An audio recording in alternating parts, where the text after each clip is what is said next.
par une description, celle d'une base militaire ukrainienne nichée dans une forêt, abandonnée et détruite. En apparence, car je cite, un passage discret descend vers un bunker souterrain où des équipes de soldats ukrainiens traquent les satellites espions et écoutent les conversations entre commandants russes. Un centre de l'armée ukrainienne, me direz-vous? Mais pas seulement. La base est presque entièrement financée et en partie équipée par la CIA, écrit le New York Times, évoquant un secret. Et selon le journal américain, elle est loin d'être la seule. 12 bases CIA sont positionnées en Ukraine le long de la frontière russe. 12 bases auxquelles il faut ajouter 2 bases d'interception des communications russes, elles aussi financées par la CIA. Un partenariat, d'après l'enquête, dans la mesure où les services rendus se font dans les deux sens. La CIA fournit aujourd'hui à l'Ukraine des renseignements sur les frappes de missiles ciblés, sur les mouvements des troupes russes, et elle aide au soutien et à la formation des espions ukrainiens.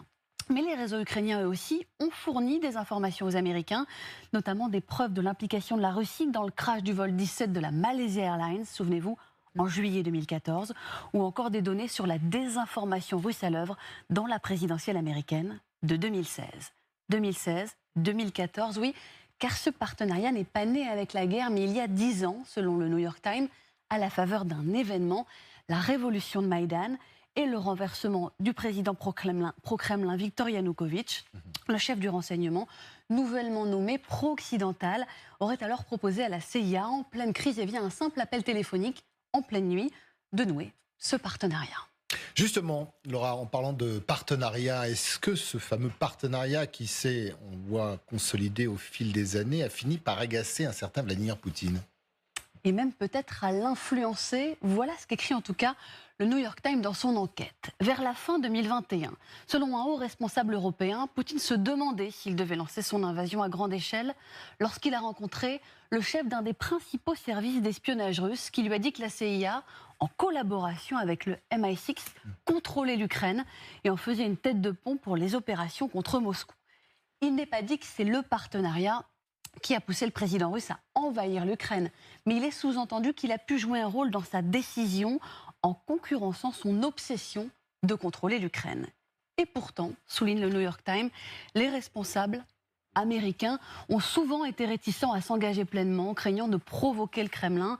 Des hauts et des bas ont ainsi émaillé ce partenariat, les États-Unis faisant pression sur l'Ukraine pour qu'elle ne franchisse pas certaines lignes rouges, et les Ukrainiens regrettant vivement la prudence américaine.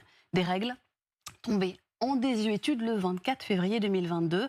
Depuis le 24 février 2022, le partenariat s'est alors renforcé. De nombreux officiers de la CIA sont arrivés en Ukraine et ont commencé à aider les forces de Kiev à identifier les cibles russes potentielles. Aujourd'hui, 2 hommes symbolisent son importance. Le premier, c'est William Burns, le directeur de la CIA lui-même, et surtout la visite qu'il a faite en Ukraine, c'était jeudi dernier, sa 10e depuis l'invasion, mais cette fois-ci, c'était pour rassurer ses contacts dans le contexte morose du blocage de l'aide américaine. Le second, c'est Kirilo Boudanov, l'actuel chef du renseignement militaire ukrainien. Le New York Times révèle qu'il a été formé par la CIA, car il était membre de l'unité 2245, un commando d'élite poussé par l'agence américaine en Ukraine.